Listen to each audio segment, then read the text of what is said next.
Hello students, आपका हमारे channel पे स्वागत है। और आज हम लोग बात करेंगे एक बहुत ही famous poem how to tell wild animals की, which is written by Carolyn Wells. तो स्टूडेंट्स, जो कैरोलिन वेल्स हैं ये एक अमेरिकी लेखिका हैं और कवित्री भी हैं, तथा यह अपनी कविताओं के लिए जानी जाती हैं। जो इनकी ये poem how to tell wild animals है, इसमें इन्होंने दोस्तों विभिन्न जंगली जानवरों की विशेषताओं को बहुत ही मज़ेदार तरीके से समझाया है। उन्होंने भाषा का इस तरीके से इस्तेमाल किया है कि यह हास्य पैदा करती है। तो चलिए पोयम को देखते हैं। तो फर्स्ट पैराग्राफ है इसका। If ever you should go by chance to jungle in the east, and if there should to you advance a large and tawny beast, if he roars at you as you are dying, you will know it is the Asian lion. दोस्तों, as you know, यहाँ पर कवित्री एशियाई शेर के बारे में बात कर रही हैं।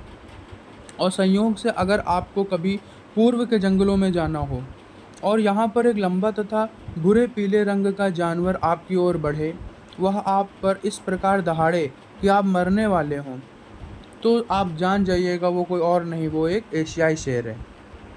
Next, or if sometime when roaming round, a noble wild beast greets you with black stripes on a yellow ground, just notice if he eats you.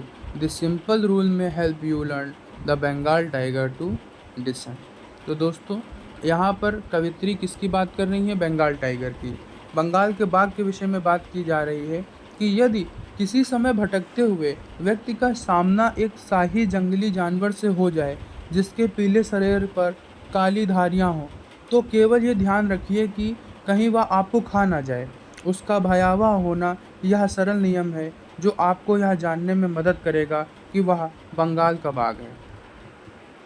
Next, if strolling forth, a beast you view whose hide with spots is prepared, as soon as he has leapt on you, you will know it is the leopard. I will do no good to roar with pain, he only leapt and leapt again. As you know दोस्तों, यहाँ पर किसकी बात हो रही है? यहाँ पर दोस्तों लेपर्ड की बात करी जा रही है। कवित्री एक तेंदुए के विषय में बात कर रही। यदि आगे टहलते हुए किसी को एक ऐसा जानवर दिखाई दे जिसके खाल धब्बों से ढकी हुई हो और यह तेजी से छलांग लगाए, तो वह जानवर अवश्य ही तेंदुआ होगा। दर्द से चीखने से कोई लाभ नहीं होगा, क्योंकि तेंदुआ बार बार उछलता ही रहेगा। Next, if when you are walking round your yard, you meet a creature there who hugs you very very hard, be sure it is a bear, and if you have any doubts, I guess he will give you just one more cares. As you know दोस्तों, यहाँ पर कवित्री भालू के विषय में बात कर रही है। यदि जब आप अपने आंगन के आसपास घूम रहे हों और आपको एक प्राणी मिल जाता है जो आपसे बहुत ज़ोर से गले लगता है, तो विश्वास कीजिए कि यह एक भालू है। यदि आपको कोई संदेह है तो मेरा अनुमान है कि आपको वह एक बार फिर से प्यार से स्पर्श करेगा। नेक्स्ट, दो to distinguish beast of prey a novice might nonplus. The crocodile you always may tell from the hyena thus, hyena come from merry smile, but if they weep, they are crocodiles.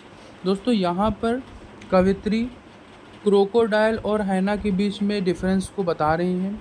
इनके बीच में अंतर को स्पष्ट किया जा रहा है कि जिस व्यक्ति को जानवरों के विषय में अधिक ज्ञात नहीं है, वह उन्हें पहचानने में गलती कर सकता है, लेकिन ऐसे व्यक्ति भी लकड़बग्घे और मगरमच्छ की पहचान तथा उनमें अंतर सरलता से कर सकते हैं। ऐसा इसलिए क्योंकि लकड़बग्घे हमेशा पहले से ही मुस्कुराते हुए दिखाई देते हैं और मगरमच्छ हमेशा आंसू बहाते हुए दिखाई देते हैं। जैसा कि हमने स्टार्टिंग बताया था, यहाँ पे कवित्री ने एक फ़न के मूड में इस पोयम को समझाने की कोशिश करी जिससे कि हास्य पैदा हो। Next paragraph, the true chameleon is small, a lizard sort of thing. He has not any ears at all and not a single wing. If there is nothing on the, it is the chameleon you see. दोस्तों, यहाँ पर कवित्री गिरगिट के विषय में बात कर रही है। यह एक वास्तविक गिरगिट एक छिपकली की भांति छोटा जीव है। उसके कोई कान नहीं होते तथा एक भी पंख नहीं होता। यदि पेड़ पर कुछ नहीं है जो आप देखते हैं, तो वह अवश्य ही कोई और नहीं बल्कि क्या होगा? गिरगिट होगा। तो इस तरीके से दोस्तों कवित्री ने इस पोयम को समझाया जिसमें अलग अलग प्रकार के जंगली जानवरों के विषय में बताया गया। उम्मीद है आपको समझ में आई होगी पोयम। तो प्लीज़ चैनल को सब्सक्राइब करिए, लाइक करिए और अपने दोस्तों को शेयर करिए। Thank you.